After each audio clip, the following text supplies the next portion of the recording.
Coach, ito pala yung bayad ko. Salamat sa pagpunta lagi dito sa bahay. Siyempre, client kita. Trabaho ko to. Saka, salamat dito Kailangan ko talaga ng pera eh. Okay lang yun. We've been doing this for 3 months na rin, no? Oo nga, ma'am eh. Kahit na naabot na natin yung goal natin, sobrang fit at sexy ka na. Nagpapatrain ka pa din. Tataka na nga po ako eh. Siyempre, gusto kita. Gusto ko yung alaga mo bilang trainer ko. Alam mo bang mag-isa lang ako dito sa bahay? Baka gusto mo muna magstay para kumain tayo. Magpe-prepare ako ng pagkain para sa atin. Ma'am, I need to go. Ay, pupuntahan pa po pala ako. Sandali. Wala ka bang nararamdaman sa akin? Hindi ka ba nag-iinit sa akin? Hindi mo ba ako nagugustuhan? Ma'am, hindi niyo po ako naiintindihan eh. So, ipaintindi mo sa akin. Bakit? Bading ka ba? Bading ka, no? Ma'am, hindi ako bading Nire-respeto lang kita. Huwag mo na akong respetuhin. Bastusin mo na ako. 3 months ka na dito. 3 months na tayong kung ano-anong posisyon na yung ginagawa natin. Wala ka bang nararamdaman? Ma'am, siyempre, workout to eh. Kailangan iba't ibang posisyon yung ginagawa natin. Oo, sa workout. Pero lahat na nga ng pagpapapansin, ginawa ko sa'yo eh. Dinidikit ko sa'yo yung dibdib ko, yung puwet ko. Pero deadma ka pa rin. So, bago ka lumabas dito, sagutin mo, gusto mo ba ako o hindi? Gusto? Actually, matagal na kitang gusto. Hindi ko lang talaga masabi. Kasi... Sabihin mo na. Kasi, hindi kita kayang ma-reach. Mayaman ka. Eh ako, isang hamak na personal trainer lang. Nung nag-post ka nga na naghanap ka ng personal trainer, nag-apply ako kaagad eh. Kaya doon pa lang talaga, may gusto na talaga ako sa'yo. Bakit? Ganun ba yung tingin mo sa akin?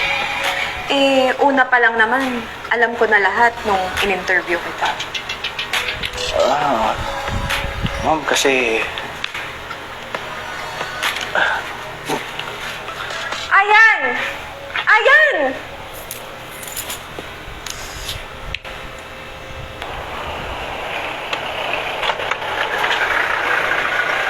Si Ayan ba yun?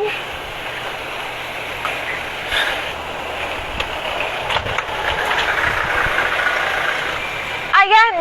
Anong ginagawa mo dyan? Tara, kain tayo! Wag na. Pauwi na rin ako. Ang KJ mo naman ang aga-aga pa. Tara na! Kakain lang tayo. Ano ba yan? Sige, magtatampo ko sa'yo. O hahanap ako ng ibang trainer. Tara na! Kaysa maghanap ka ng ibang trainer, sige na, sasabay na ako.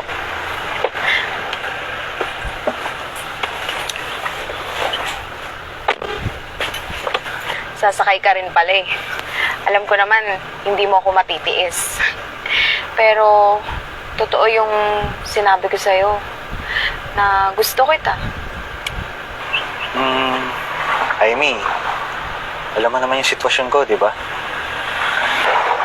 Oo, alam ko, pero wala naman akong pakialam dun eh.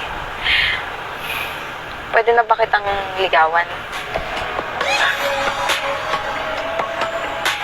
Tara na. Sarap ng pagkain dito, Oo nga eh. Buti naman nagustuhan mo. Bill out lang ako Bill out po, miss.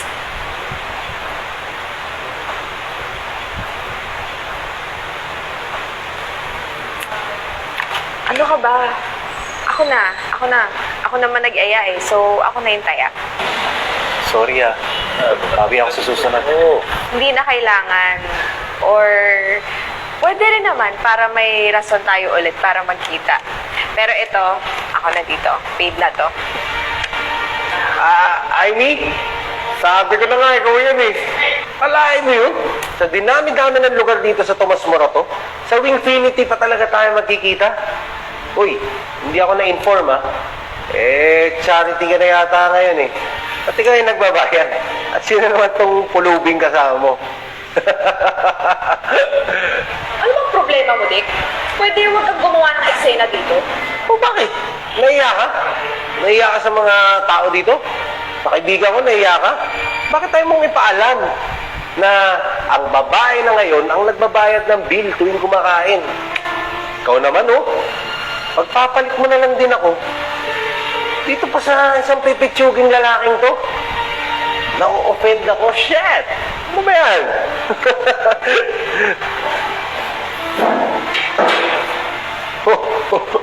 Pupunta yun. Tiniwang ka? Ayan. Ano ba? Basta ka na lang ba aalis? Wala ka man lang sasabihin? Bakit? Ano pa pang sasabihin ko? Tama naman siya. Sino ba naman ako para sa'yo? Kumpara mo nga ako sa kanya, walang-wala ako. Tanga ko lang kasi. Bakit ko hinayaan pumasok sa ganito? Mapapahiya lang naman ako. Bakit ka ba ganyan mag-isip? Alam mo, you're confusing me. Hindi mo kasi ako maiintindihan. Eh di ipaintindi mo. Hindi ko kasi alam kung bakit wala kang tiwala sa sarili mo. At kung bakit ang liit-liit ng tingin mo sa sarili mo. May sakit ang lola ko, okay? Kaya hindi ako makapagbigay ng time for love. At sa kahit anong effort. Dahil yung kinikita ko, yung pera na kinikita ko sa lahat ng pinagagawa ko, lahat napupunta yon para sa gamot ng lola ko. Kaya hindi ko kayang ipurso ka. Kasi alam naman natin na mayaman ka eh. Ultimong pagkain natin, ikaw pa yung magbabayad? Paano na lang sa malalaking responsibilidad? Ano, kaya ko bang magawa yon? Hindi ko naman alam eh. Nahihiya ako sa'yo, Amy. Hiyang-hiya na ako.